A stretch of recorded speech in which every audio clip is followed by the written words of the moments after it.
오늘 말씀 보겠습니다. 성경 봉독 시편 22편 말씀입니다. 시편 22편 12절부터 31절까지 말씀을 함께 교독하겠습니다. 조금 길지만 한 번씩 보셨을 텐데 이런 말씀이구나 천천히 한번 교독하도록 하겠습니다. 22편 12절부터 31절까지 말씀 제가 먼저 봉독합니다. 많은 황소가 나를 에워싸며 바산의 힘센 소들이 나를 둘러쌌으며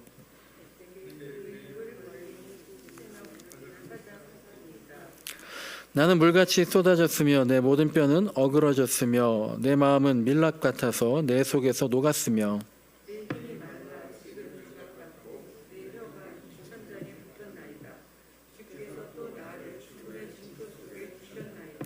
개들이 나를 에워쌌으며 악한 무리가 나를 둘러 내 수족을 찔렀나이다.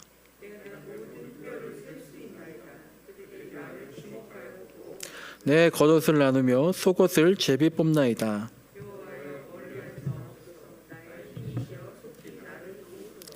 내 생명을 칼에서 건지시며 내 유일한 것을 개의 세력에서 구하소서.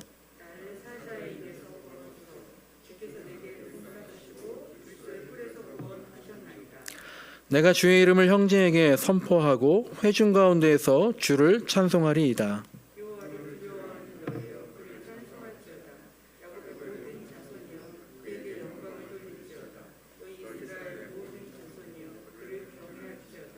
그는 공고한 자의 공고를 멸시하거나 싫어하지 아니하시며 그의 얼굴을 그에게서 숨기지 아니하시고 그가 울부짖을 때에 들으셨도다.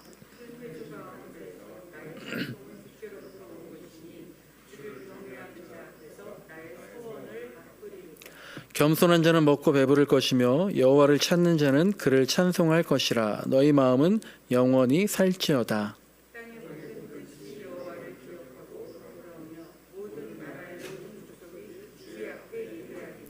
나라는 여호와의 것이요 여호와는 모든 나라의 주제 심이로다.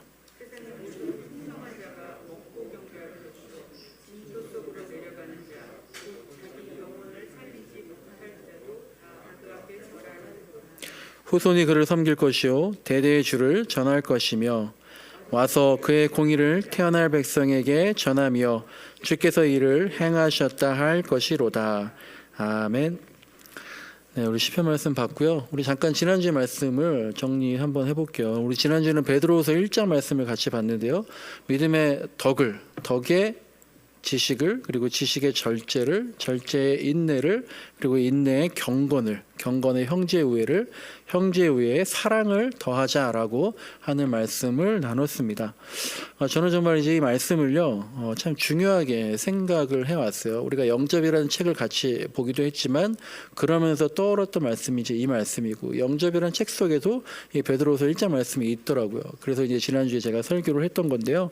그래서 다시 한번 이 덕목에 대해서 다 또 말씀을 드리고 싶기도 하지만, 그 중에서 제가 이제 개인적으로 가장 정말 기억하고 싶은 것 한 가지를 말씀을 드리자면, 여러분은 어떤 건지 모르겠지만 저는 이제 첫 번째 나온 믿음의 덕을 이거를 좀 기억하고 믿음의 덕을 가지고 살아야겠다라는 생각을 했습니다. 제가 이제 지난주에 말씀드린 것처럼 이 베드로후서가 쓰여졌을 당시에 기독교인들이 어떤 신앙 가지고 있다 그랬나요? 재림신앙이다라는 걸 가지고 있었다 그랬잖아요. 예수님이 이제 곧 오신다라는 거죠.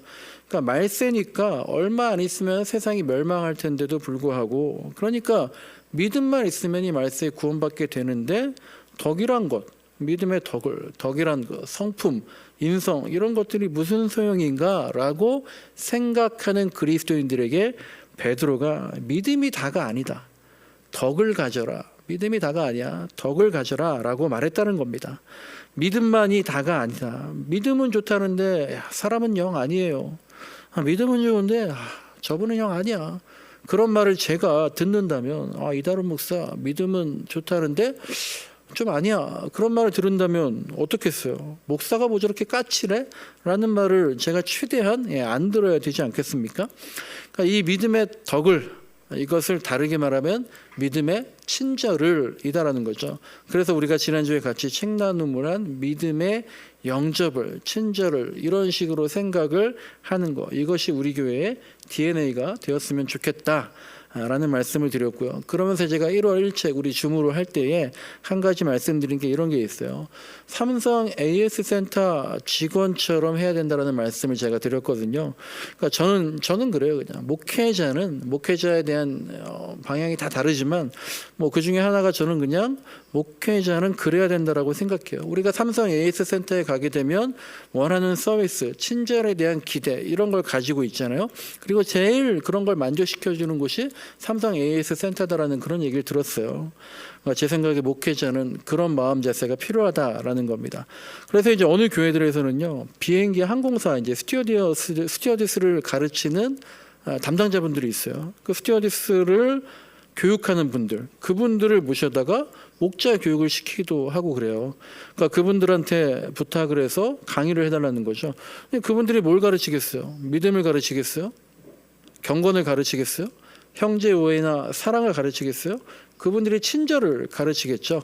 그리고 이제 그걸 듣는 교회 목자들이나 또 이제 새신자 부원들이나 영접위원들 그런 분들은 동시에 그 친절의 얘기를 들으면서 믿음에 대해서 얘기 듣고 또 경건에 대해서 생각하고 형제의 우애와 사랑에 대해서 그러니까 가르치기는 친절을 가르치는데 배우기는 믿음과 사랑을 배우게 된다라는 겁니다.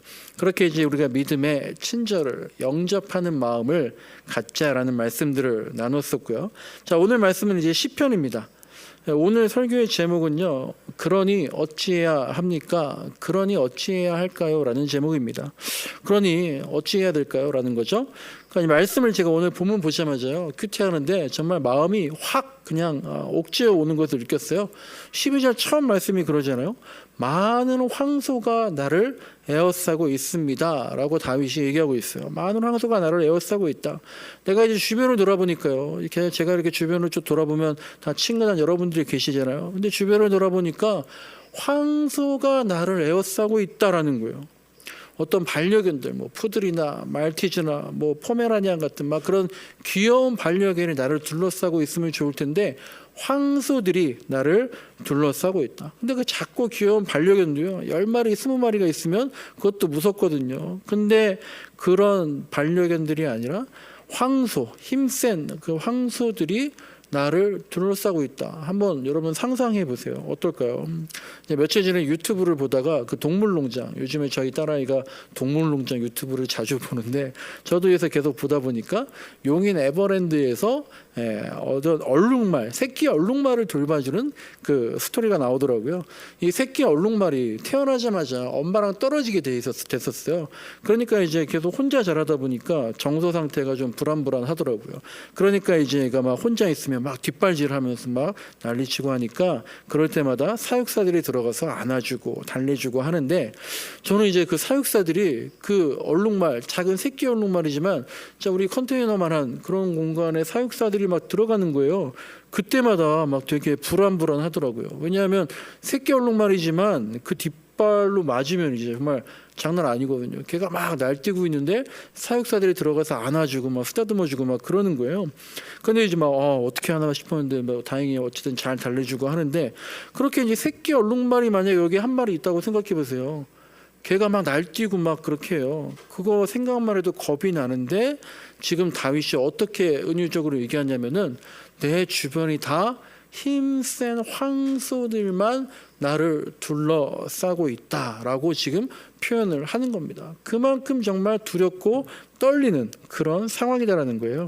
이 시편 22편의 저자가 다윗인데 지금 다윗 주변에요, 그런 황소들이 실제로 있다라는 게 아니라 은유적으로 얘기를 하는 거잖아요. 온통 그렇게 황소처럼 힘세고 또 위압적인 사람들, 나에게 친절하지 않은 사람들, 나에게 호의적이지 않은 사람들, 그런 사람들이 황소들처럼 그렇게 나를 불아리면서 바라보고 있다라는 거예요. 이 사람들은요, 어떤 사람들이냐면 그러면 주변에 있는 적군들을 얘기하나 보다. 이스라엘 주변국들, 그런 적군들 얘기하는 게 아니라 바로 다윗과 함께 왕궁에서 이스라엘을 통치하고 있는 사람들을 말하는 거예요. 그러니까 다윗이 왕인데요, 그 주변에 누가 있겠어요, 여러분? 다윗이 왕인데 그 주변에는 자신을 섬기는 신하들이 있을 거 아니에요. 다 같은 나라 사람들 아니에요. 그러니까 우리가 다 같은 교회 사람들인 것처럼 다 같은 나라 사람들이고 다윗이 왕이니까 그 주변에 자기를 섬기는 신하들 다 같은 편이 있는 건데, 그런데 다윗이 지금 느끼기에 그렇지 않다라는 거예요.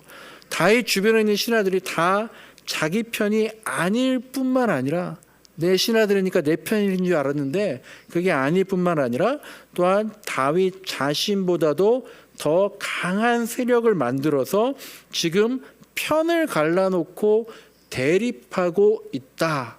그 사람들이 지금 황소처럼 나를 바라보고 있다는 거예요. 같은 공간에 있어요. 지금 우리처럼 같은 공간에, 또 온라인 공간에 같이 있는데 다 같이 나라를 위해서 같은 말을 하고 있는 것 같지만 지금 다윗 주변에 있는 사람들은 같은 말을 하고 있지 않은 거예요. 진심은 다른 사람들이라는 거죠. 이 시편 22편이 언제 쓰여지는지는 잘 모르겠지만 정말로 다윗 주변에는요 정적들이 너무 많았어요. 다윗 주변에는 다윗을 막 적으로 생각하는 사람들이 많았죠. 사울한테 다윗이 쫓겨나다가 겨우 이제 왕이 되었는데요. 아직도 궁전에는요 그게 정리가 다 안 된 거예요. 그러니까 궁전에는 지금 사울을 추종하는 그런 신하들이 많이 모여 있었던 거죠.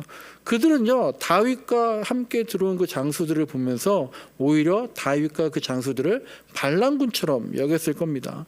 어떻게 보면 반란군처럼, 그리고 이제 자기들이 사울왕 밑에서 차지하고 있던 권력들, 명예들, 그런 지지 기반들, 이런 것들을 저 점령군들이, 다윗과 부하들이 다 빼앗아 가려고 왔구나라고 생각을 했을지도 모르는 거죠. 그러니까 그들을 바라보는 눈이 사랑의 눈이 아니라 정말 눈을 부릅뜨고 어떻게 하나 보자라고 보는 것들이 다윗에게는 자기를 에워싸고 있는 황소처럼 보였다라는 겁니다. 직장에서도 여러분 직장 생활할 때 다 같이 같은 목적을 가지고 일하는 것 같지만 알고 보니까 나와 경쟁자들이고 다른 생각을 하고 또 끼리끼리 편을 가르고 그럴 때가 있잖아요. 그럴 때 느끼는 감정을 지금 다윗이 느끼는 거라는 거죠. 학교에서도 마찬가지죠. 다 같은 공간, 같은 반, 같은 클래스 안에 있는데 다 같은 편이 아니고 다 따로따로 놀 때가 있다라는 겁니다. 또한 그렇게 이제 자신에게 반감을 가지는 사람들뿐만 아니라 자신을 지지하던 사람들도 다윗에게 등을 돌렸다라는 거예요. 처음에는 다윗을 지지했는데 지금 보니까 그 사람들이 나에게 등을 돌렸다는 거예요. 그렇다면 여러분 큐티인의 묵상 보시면 그런 표현이 나오더라고요. 이렇게 표현하더라고요. 다윗에게 열광하면서 사울은 천천히요 다윗은 만만입니다 라고 외쳤던 백성들도 사울 편에 서서 이제는 다윗을 적대시 하더라라는 거죠. 그러니까 이럴 때가 사실 더 힘들잖아요. 내 편인 줄 알았는데 실제로 나를 지지했던 사람이 등을 돌리면 더 처참한 심정을 느끼게 되잖아요. 그렇게 되면 그런 상황을 참다 못해 결국 물러나게 되는 그런 케이스가 또 있잖아요. 지금 일본이 그렇더라고요. 일본은 이제 총리가 아베 신조 총리가 물러나면서 스가 총리가 새 총리가 됐을 때요. 일본 국민들이 스가 총리한테 굉장히 큰 기대를 하고 많은 지지를 했었잖아요. 근데 이제 그게 마치 그런 거죠. 아베는 천천히요. 스가는 만만이다라고 하는 것처럼 큰 지지, 제 기억에 아마 60% 70% 막 그렇게 지지율이 있었던 것 같은데, 근데 최근에 뉴스 보니까 스가 총리 지지율이 24%밖에 안 된다라는 거예요. 그러니까 스스로 이제 자민당 총리를 사임하고 이제 총리 자리까지 내려놓게 되는 거 아닙니까? 그러니까 처음에는 그를 환호하면서 보호해 주었던 우직한 황소 같던 그 주변 사람들이, 그 주변의 신하들이 이제는 그를 쫓아내려고 노려보고 달려드는 무서운 황소로 변해 있는 거죠. 그러니까 다윗이 지금 그런 상황이라는 겁니다. 게다가 다윗은 자기 아들 압살롬에게까지 그런 일을 당하잖아요. 자기가 아들 압살롬을 애지중지 키웠는데 그렇게 키울 때는 눈동자가 그렇게도 예쁜 송아지 같은 아들이 이제 막 득달 같은 싸움소로 돌변해서 자신을 향해 달려올 때, 아들이 자기를 치려고 반역하려고 달려올 때 다윗 왕의 심정이 정말 그 무서움과 배신감과 허망함이 얼마나 그게 다르겠습니까? 그래서 그가 14절에서 오늘 본문 14절의 그의 마음을 이렇게 표현을 합니다. 나는 물같이 쏟아졌으며 내 모든 뼈는 어그러졌으며 내 마음은 밀랍 같아서 내 속에서 녹았다라고 고백을 합니다. 나는 물같이 쏟아졌다라는 말은요, 내 몸에서 모든 물이 다 빠져나가듯이 내 수분이 다 빠져나가는 것처럼 너무나 고통스럽다라는 말이에요.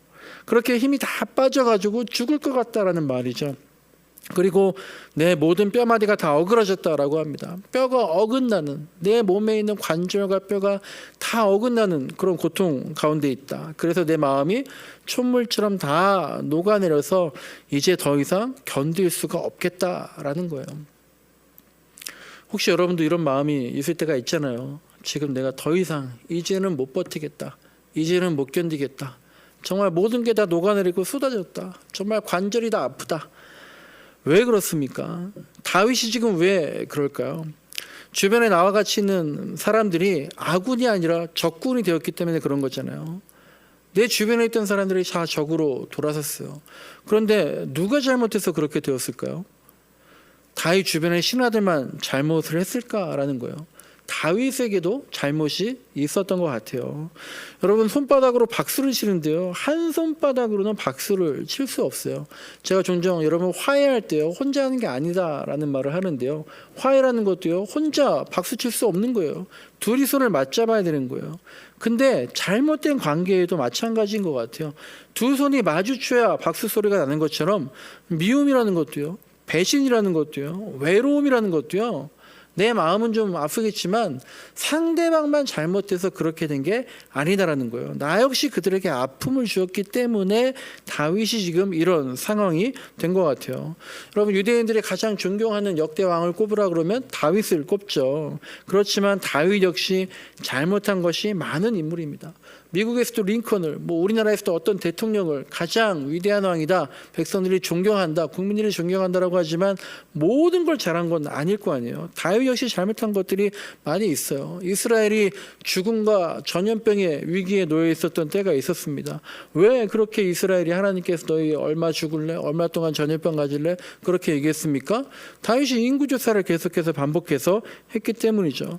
다윗의 첫 아들이 죽었어요. 왜 그랬을까요? 그가 간음을 했기 때문에 그런 거죠. 다윗의 아들 압살롬이 반역을 했는데 왜 반역을 했을까요? 다윗이 자신의 딸 다말이 강간당했을 때 그거를요, 누구도 나무라지 않고 어떻게 하지 않고 그냥 묵과했기 때문에 압살롬이 반란을 일으키게 되는 계기가 되잖아요.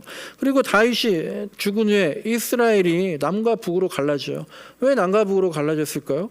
다윗이 자기 아들들이 많이 있는데 그 아들 왕자들을 제대로 정리하지 못하고 병상에서 무리하게 솔로몬을 왕으로 세웠기 때문에 결국 남과 북이 갈라지는 상황에 처하게 되는 거죠. 그러니까 다윗은요, 가장 위대한 왕이었지만 또 그만큼 크고 많은 일들을 했기 때문에 그의 주변에는 언제나 정적들로 둘러싸여 있었고요. 그게 이제 어떻게 보면 또 통치자, 리더의 숙명일지 모르겠지만 어쨌든 그랬기 때문에 자기가 지금 마음이 촛물이 모두 녹아내리고 뼈가 어긋나는 것과 같은 아픔이 계속 있었다라고 얘기를 하는 겁니다. 하지만 다윗이 그렇게 존경받고 대단한 왕으로 인정받는 이유는요, 사실 다른 데 있지 않아요. 그가 아무 잘못도 하지 않았기 때문에 다윗이 위대한 왕이다라고 하는 게 아니에요. 그 모든 어려운 상황 속에서도, 그리고 어떻게 보면 다윗이 우유부단한 그러한 성격 속에서도 다윗이 철저하게 지킨 것 하나가 있기 때문에 이스라엘 백성들이 다윗을 가장 위대한 왕으로, 우리도 다윗에게서 많은 것들을 배우게 되는 거죠. 다윗이 철저하게 지킨 것 하나가 뭐냐 하면은요, 그 수많은 어려움들을 타개하기 위해서 다른 것이 아니라 하나님께만 집중을 했다라는 거예요. 너무나 당연한 거죠. 하나님께만 집중하는 것. 그렇기 때문에 다윗이 모든 고난을 이겨나갈 수 있었던 거예요. 근데 이게 당연하지만 다 그렇게 못했어요. 왜냐하면 이 다윗은요, 어쨌든 그가 실제 목숨이 위태로울 때에도 또 주변 상황이 너무 안 좋았을 때에도 하나님께만 집중하고 하나님 찾기를 최우선으로 했는데요. 그리고 목사님 당연히 그러겠죠. 권사님 당연히 그러겠죠. 집사님 당연히 하나님만 찾겠죠라고 하지만 그게 쉬운 게 아니에요. 이스라엘의 초대왕 사울은 마음이 혼란하고 정신이 이상해졌을 때 하나님을 찾았습니까? 사울 초대 왕인데 하나님을 찾지 않고 누굴 찾아갔어요? 신접한 여인을 찾아가서 사무엘을 불러내지 않았습니까? 또 다윗의 아들 솔로몬이 나라를 강하게 하기 위해서, 이제 다윗 왕이 죽고 솔로몬이 나라를 더 강하게 해야 되는데, 강하게 하기 위해서 누굴 찾아야 되는 거예요? 하나님만 찾아야 되는데 솔로몬이 어떻게 했어요? 나라를 강하게 하기 위해서 주변 나라들과 외교 관계를 수립하면서 이방신들을 데려온 것과 이 다윗이 대조가 되는 거예요. 그리고 솔로몬 이후에 이제 남유다와 북이스라엘의 모든 왕들이 우상을 숭배하고 그들의 산당을 채우면서 정치를 했지, 하나님만 찾지 않고 하나님께만 집중하지 않았다라는 거예요. 우리가 그리스도이니까 당연히 주님만 찾고 하나님만 모든 것을 의지하고는 게 당연한 정답 같아 보이지만, 당연한 정답이지만 다윗처럼 그렇게 분명하게 철저하게 지킨 사람들이 많지 않다라는 겁니다. 다윗이 잘한 게 그거라는 거예요. 그래서 오늘 보면 19절에서도요, 다윗이 이렇게 부르짖습니다. 여호와여, 멀리하지 마옵소서. 나의 힘이시여 속히 나를 도우소서라고 다윗이 하나님께 간구하고 있는 거예요. 오늘 본문이 12절부터 시작하는데요, 18절까지 말씀은요, 다윗이 계속해서 그가 처한 어려운 상황을 한탄합니다. 두려움을 한탄하고요, 그리고 좌절감을 하나님께 호소하고 있어요. 근데 이거는 12절부터가 아니라 22편 1절부터 계속해서 시작해서 그런 겁니다. 22편 1절을 보시면요, 유명한 말씀이 있죠. 예수님께서도 하신 말씀이 이렇게 있어요. 내 하나님이여, 내 하나님이여, 어찌 나를 버리셨나이까? 어찌 나를 멀리하여 돕지 아니하시며 왜 내 신음소리 듣지 않으십니까? 2절에서 그렇게 또 얘기합니다. 내 하나님이여, 내가 낮에도 부르짖고 밤에도 잠잠하지 아니하오나 하나님은 응답하지 아니하시는군요 라고 하면서 다윗이 울부짖고 있습니다. 그러니까 지금 다윗은 시편 22편에서 계속해서 하나님의 외면하심에 대해 절망을 드러내고 있는 거예요. 하나님 왜 나를 외면하십니까? 어디 계십니까? 왜 응답하지 않으십니까? 라고 계속 소리치고 있는 거예요. 그가 이렇게 소리 지르고 하나님 비방하는 것처럼 모든 것을 토로하는 거는요, 그렇지만 역설적으로 이런 거예요. 하나님밖에 이 모든 상황 가운데서 나를 구해낼 사람, 나를 구출해 줄 분은, 나를 살려주실 분은 하나님밖에 없다는 걸 믿기 때문에 역설적으로 계속해서 하나님에게 그렇게 떼를 쓰고 하나님께 한탄하고 하고 있는 거죠. 제가 오늘 말씀드리는 것 딱 하나예요. 다윗은요, 정확하게 알고 있는 거예요. 아주 분명하게 알고 있는 겁니다. 여러분들이 지금 각자 마음속에 혹은 상황 속에서 어떤 시련이나 어떤 환란이 있을지 모르겠지만, 다윗이 지금 황소가 나를 둘러싸고 있는 이 절체절명에 다 내 편인 줄 알았더니 보니까 다 끼리끼리 다른 편을 이루고 있고, 옛날에 나를 지지했던 사람인데 지금은 내 적으로 있고, 그런 상황 속에서 그러니 우리가 어떻게 해야 됩니까? 내가 어떻게 해야 됩니까? 정확하게 알고 있는 거예요. 이 시련을 해결해 주실 분은 오직 하나님 한 분이시다 라는 걸 정확히 알고 있어요. 그러니까 다윗이 아무리 많은 잘못을 했어도 이 점을 분명히 알고 실행했기 때문에 하나님께 칭찬받고 백성들에게 존경받는 왕이 될 수 있었다라는 거예요. 이것이 아마 혹시라도 우리와의 차이점이 될 수 있는 것 같아요. 여러분, 우리에게 어려움과 시련과 억울함이 찾아올 때요, 우리가 최선을 다한다고 했어요. 정말 여러 가지 방법들을 동원해서 해결하려고 할 때가 있는데요, 그것보다 먼저 하나님께 나아가서 통곡하고 하나님 옷자락이라도 붙잡고, 그리고 떨어진 빵 부스러기 핥아먹는, 그렇게 하나님께 나아가는 게 가장 우선적으로 필요하다라는 겁니다. 그러면 하나님이 보신다는 거예요. 그러면 예수님이 손을 내밀어 주신다는 거예요. 그러면 성령님께서 같이 울어 주신다라는 거예요. 내가 그렇게 하나님께 가서 울고요, 내가 그렇게 하나님 옷자락이라도 붙잡고요, 땅바닥에 떨어진 부스러기라도 내가 먹겠습니다. 하나님은 냉혈한이 아니시거든요. 그러니까 하나님은 우리가 그럴 때에 같이 울어 주신다라는 겁니다. 이런 하나님의 성품과 하나님의 섭리와 하나님의 이치를요, 다윗이 정확히 알고 있었고요. 알고 있을 뿐만 아니라 우리도 알고 있잖아요. 하나님만이 하신다라는 걸. 근데 다윗은 철저하게 그렇게 하고 믿었다라는 거예요. 다윗은 하나님을 제대로 알고 있습니다. 24절 말씀 보면은요, 하나님이 이러므리다라고 다윗이 고백하고 있어요. 24절 말씀을 제가 한번 읽겠습니다. 그는 공고한 자의, 힘든 자, 피곤한 자의 곤고를 멸시하거나 싫어하지 아니하시며 그의 얼굴을 그에게서 숨기지 아니하시고 그가 울부짖을 때, 우리가 울부짖을 때에 들으셨도다라고 말하고 있고요. 이것을 공동번역 성경은 이렇게 번역을 했어요. 한번 들어보세요. 내가 괴로워서 울부짖을 때 귀찮다, 성가시다 이렇게 외면하지 않으시고 나의 탄원하는 소리를 들으셨도다.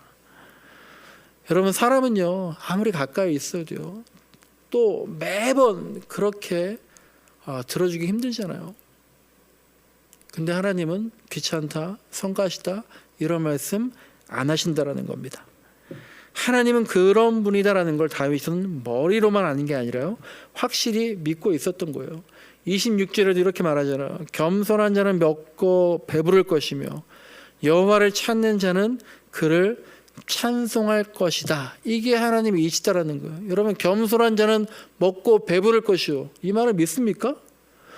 요새요, 겸손한 자가 먹고 배불러요? 요새 우리 아이들이 겸손하면은요 안 된다고 하는 시대예요. 그 뉴스 듣다 보니까 막 그러더라고요. 이런 이치가 이게 이렇게 될까요? 요즘 세대에 그런 경우가 많잖아요. 근데 하나님은 겸손한 자를 배부르게 할 것이고요, 여호와를, 하나님을, 나를 찾는 자를 찬송할 것이다. 그를 찬송하게 될 것이다. 하나님 찾는 자에게 반드시 나가겠다라는 거예요. 이것을 다윗이 확신하고 있었기 때문에 그가 하나님을 찾게 되는 겁니다. 저나 여러분도요, 무슨 어려운 일이 생겨서 이게 제대로 안 될 것 같으면 생각나는 사람이 있잖아요. 저는 그냥 개인적으로 가끔 보면은 그냥 어쩔 땐 변호사가 제일 어떻게 보면 이제 부러울 때가 있어요. 집에 하도 막 갑자기 뭐 이렇게 일이 생기면 주변에 물어볼 분 없나? 막 그럴 생각이 들 때가 있잖아요. 근데 여러분, 제대로 안 될 것 같으면 생각나는 사람, 내가 이분한테 찾아가고 연락해야겠다라는 사람, 그런 사람이 떠오를 때가 있잖아요. 그런 게 인맥이라 그러잖아요. 그게 뭐 잘못이라거나 그런 게 아니라요, 그렇게 찾아가고 떠오르는 사람이 있는데 그게 다가 아니라는 거예요. 하나님이 떠올라야 된다는 거예요. 떠오를 뿐만 아니라 하나님께 찾아가야 된다는 거예요. 하나님께 찾아가면 하나님이 귀찮아, 성가셔, 외면하지 않고 나에게 말씀하신다라는 것을 믿어야 된다는 거예요. 여러분, 다윗도 그런 생각 안 했겠어요? 다윗도 주변에 그런 인맥이 없었겠어요? 다윗도 사울에게 쫓겨다닐 때 이 사람 저 사람에게 도움 청하고요, 심지어는요 이방 나라인 블레셋에 가서 망명해가지고요 거기서 목숨을 지키기도 했고요. 그러다가 그 일로 인해서 다윗이 블레셋 국적으로 군대에 참여해서 이스라엘 민족과 서로 싸우게 될 뻔한 그런 일들이 있었던 거예요. 다윗도 그렇게 여기저기 찾아다니고 했지만 그런 것보다도 자신을 살려줄 것은 하나님의 개입, 하나님이 간섭하지 않으면 안 되는구나, 이거를 믿은 거예요. 여러분, 제가 여러분보다 더 짧게 살기도 하고 오래 살기도 했지만 보니까요 이런 것 같아요. 여러분, 어려움이라는 거는요, 좌절감이라는 게요, 이건 정말 그야말로 조변석기 하는 것 같아요. 그냥 막 수시로 찾아오는 거죠. 하늘이 요새 막 그렇잖아요. 비가 좀 아까까지 굉장히 하늘이 맑고 너무나 좋은 날씨였는데 갑자기 구름이 몰려와서 막 비가 오는 것처럼, 또 때로는 요즘에 어때요? 비가 오는데요 하늘엔 구름 한 점 없어요. 그런 것처럼 도대체 종잡을 수가 없고 갑자기 막 변하고요. 시련과 고난은요 바로 조금 전까지만 해도 제가 너무나 즐거웠어요. 근데 내가 언제 웃었냐는 듯이 갑자기 또 수시로 찾아오는 게 환난이에요. 여러분, 슬기로운 의사생활 꼭 보세요. 슬기로운 의사생활 보다 보니까요, 그 드라마 보니까 거기서 이제 어떤 환자가 나오는데요. 이 환자가 이제 아버지예요. 심장 수술도 받고 또 간도 아들한테 이식 받아가지고 수술을 하고요. 그렇게 막 수술을 막 해가지고 어쨌든 잘 돼가지고 이제 건강해져서 퇴원하고 이제 아내하고 아들하고 즐겁게 잘 살 수 있게 되었다. 고마워하면서 퇴원했어요. 의사들한테 감사하다고 하고 퇴원했어요. 근데 갑자기 응급실로 또 들어온 거예요. 이번에는 뇌출혈로 쓰러져가지고 들어와서는요. 응급 수술했지만 아마 오늘 밤 못 느낄 것 같다. 그런 얘기를 듣게 되는 거예요. 그러니까 그 아내가 털썩 주저앉고요. 또 자기 간을 이식해준 아들도 되게 허망하고요.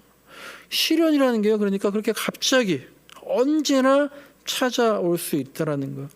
여러분 그럴 때 어떻게 해야겠냐라는 거예요. 그러니까 오늘 설교 제목이 그러니 그럴 때에 어찌해야 할까요? 라고 하는 겁니다.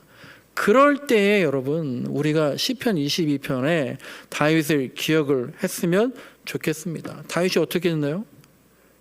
다윗이 하나님 괜찮아요. 하나님 괜찮아요. 저 이 정도까지 참을 수 있어요. 아직 쓰러지지 않았어요. 이거 극복할 수 있어요. 그렇게 했습니까? 다윗이 아까 읽어드린 시편 22편 1절 2절 말씀처럼요. 다윗은 그냥 통곡했어요. 주저앉았어요. 하나님한테요. 나의 하나님 나의 하나님 어찌하여 나를 버리십니까? 나를 살려달라고. 내가 지금 살려달라고 하는 그 울부짖는 나의 통곡 소리가 들리지 않으십니까? 그냥 주저앉고 통곡했어요. 왜? 하나님 앞이니까.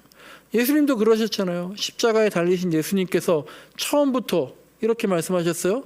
다 이루었다. 이렇게 처음부터 말씀하시지 않았잖아요. 엘리 엘리 라마 사박다니 나의 하나님 어찌하여 나를 버리셨나이까 라고 울부짖었잖아요. 여러분 우리가요 하나님 앞에서는요 강한 척, 센 척, 괜찮은 척 하나님 별거 아니에요. 제가 할 수 있을 것 같아요. 이런 척 할 필요가 없다라는 거고요. 그러면 안 된다라는 거예요. 울부짖어야 돼요. 그러니 어찌해야 됩니까? 먼저 울부짖어야 돼요. 통곡해야 돼요. 나의 고통을 인정해야 돼요. 다 쏟아내야 돼요. 하나님 이것 때문에 미치겠어요. 하나도 남김없이 기도로 다 쏟아내야 합니다. 그리고 또 어찌해야 됩니까? 오늘 본문의 다윗을 기억했으면 좋겠어요. 다 쏟아내고 다 통곡하고 다 울부짖고 다윗도 예수님도 그러셨는데 그게 다가 아니라는 거예요. 거기서 끝나면 안 돼요. 통곡하고 울부짖고 쏟아짓고 거기서 끝나는 게 아니라요. 이 다윗의 울부짖음도 예수님의 울부짖음도요. 결국은 내가 하나님의 뜻대로 하겠습니다 라고 하는 역설적인 몸부림이었다라는 거예요. 그래서 하나님이 하라는 대로 할 테니까 살려달라는 거예요. 그러면 살 수 있다라는 믿음이 있기 때문에 통곡을 했던 겁니다. 울고불고 호소하고 좋은데요. 거기서 정신줄을 놔버리면 안 돼요. 내 정신줄을 우느라고 통곡하느라고 쏟아내라고 다 거기서 놔버리는 게 아니라 하나님께 내 정신줄을 향하고 반드시 꼭 붙잡고 있어야 된다라는 겁니다. 여러분 오늘 말씀은 간단합니다. 말씀을 정리합니다. 그러니 어찌해야 됩니까 하나님? 우리가 하나님께 꼼짝 말아야 된다는 거예요. 작년에 어느 목사님이 하나님 꼼짝 마, 하나님 까불면 나한테 죽어 이렇게 말했다는데 그게 아니라 우리가 하나님께 꼼짝 말아야 되는 거예요. 우리가 하나님께요 납작 엎드려져야 돼요.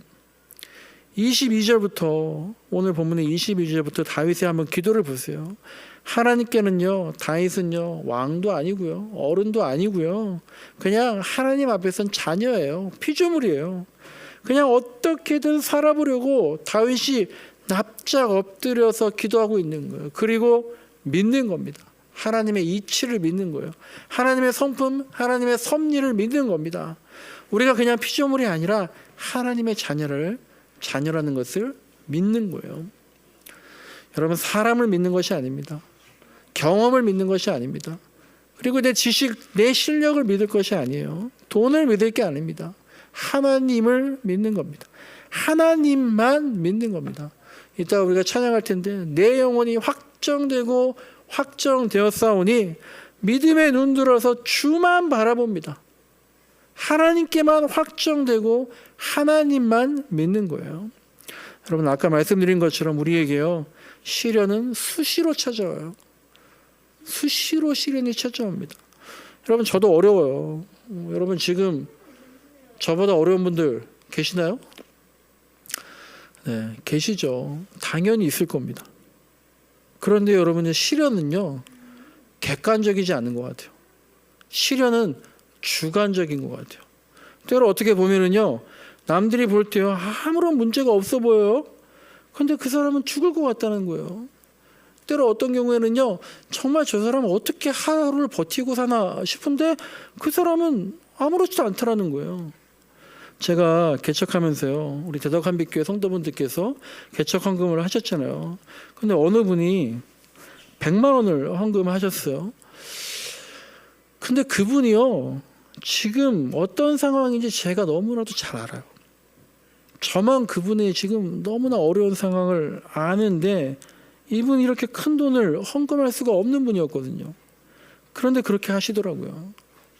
물론 저한테 헌금한 게 아니라 교회를 위해서 하나님께 헌금한 거지만요. 제가 이제 뭐 개인적으로 그래요. 다른 분들께 다 감사하고 하나님께 감사하지만 특별히 제가 그분은 잊을 수가 없고 앞으로 절대 잊지 말아야겠다라는 거예요. 정말로 객관적으로 보면 너무 어려운 상황인데 그분은 자기 상황을 그렇게 보지 않는 거예요. 로마서 5장을 보면 이런 말씀이 있죠. 우리가 환난 중에서도 즐거워하나니 이는 환난은 인내를, 인내는 연단을, 연단은 소망을 이루는 줄 알미로다라고 하는 말씀이 있잖아요. 여러분 계속 반복합니다. 여러분 그래서 어찌하란 말입니까? 꼼짝 말아야 됩니다. 납작 엎드려야 됩니다. 어디에 누구한테 그렇게 합니까? 하나님께 꼼짝 말고 납작 엎드리고 하나님만 믿고 하나님께 간구하는 것만이 우리가 그 환난 가운데서 인내와 연단과 소망을 이뤄갈 수 있는 공식처럼 달달 외우는 거예요. 하나님께 통곡하고 부르짖고 꼼짝 말고 납작 엎드리고 이런 걸 공식처럼 달달 외워서 그렇게 하나님 만나야지 수시로 다가오는 시련을 우리가 이겨낼 수 있고요. 또 그러다 보면 시련이 아니잖아요. 환난이 아니잖아요. 그런 것 때문에 오히려 우리가 그 안에서도 즐거워할 수가 있을 줄로 믿습니다. 여러분 제가 앞부분에서 지난주 설교 요약하면서요. 믿음의 덕을이라고 했잖아요. 믿음이 다가 아니라는 겁니다. 덕이 있어야 한다 그랬어요. 그러나 여러분 덕 앞에 뭐가 있습니까 지금? 믿음이 있잖아요. 믿음이 다가 아니지만 믿음이 없으면 여러분 아무것도 아니다라는 거예요. 다윗이 믿음이 있었기 때문에 그렇게 하나님만 찾았다라는 걸 잊지 않았으면 좋겠습니다. 우리가 찬양 하나 같이 한번 좀 들으면 좋겠는데요. 우리 믿음이 없으면 이란 찬양이에요. 우리 유튜브로 한번 틀어주시면 감사하겠습니다. 우리의 믿음을 한번 돌아봤으면 좋겠습니다.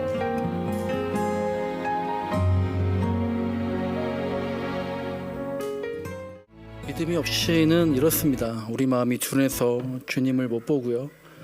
믿음이 없이 이 땅만 바라보고 그냥 땅만 바라보고 고개 숙이고 가다 보면 주님 손 놓쳐서 길을 잃게 되는 겁니다. 하지만 우리가 믿음이 있다면, 믿음만 있다면 하나님은 절대로 우리를 외면하지 않으신다.